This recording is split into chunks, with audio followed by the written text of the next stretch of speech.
ဒီကတော့ကျွန်တော်တို့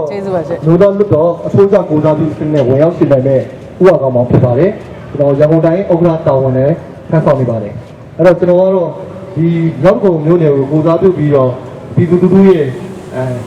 ယုံကြည်စွာနဲ့ကျွန်တော်တို့ခိုင်းဖို့အတွက်ကျွန်တော်တို့ရွေးကောက်ပွဲဝင်တာဖြစ်ပါတယ်အဲ့တော့ကျွန်တော်တို့ကရွေးကောက်ပွဲဘာကြောင့်ဝင်တာလဲဆိုရင်ပြည်သူလူထုအတွက်ပြည်သူလူထုရဲ့အခက်အခဲအချက်တွေကိုလွတ်တော်ထဲမှာကျွန်တော်တို့က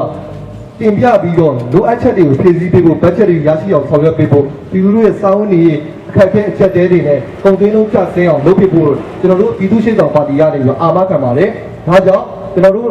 ပြည်သူ့ရှေ့ဆောင်ပါတီမှာရှိတဲ့ကိုယ်စားလောင်းတွေကဆိုရင်လည်းကျွန်တော်တို့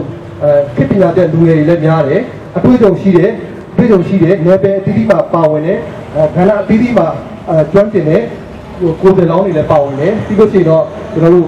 လူငယ်တွေလည်းအများကြီးရှိပါတယ်အမျိုးသမီးတွေဆိုရင်လည်းပညာတတ်အမျိုးသမီးတွေအများကြီးရှိပါတယ်ဒါကြောင့်ပြည်သူ့ရှင်းဆောင်ပါတီကိုမဲပေးခြင်းအပြင်ပြည်သူလူထုတွေနဲ့ဘယ်တော့မှနောင်တမရတရားပါဘူးလို့ကျွန်တော်တို့နေအာမခံပါတယ်ဂတိလည်းပြုပါတယ်အဲ့တော့ကျွန်တော်တို့ပြည်သူတွေကပေါက်ပွဲလာတဲ့ပြည်သူ့ရှင်းဆောင်ပါတီပြည်သူ့လုံးပါတီကိုမဲပေးပါလို့ကျွန်တော်တို့နေပြည်သူလူထုကိုတန်ကြားရင်းနဲ့ညီကုန်းချုပ်ပါတယ်အားလုံးကျေးဇူးတင်ပါတယ်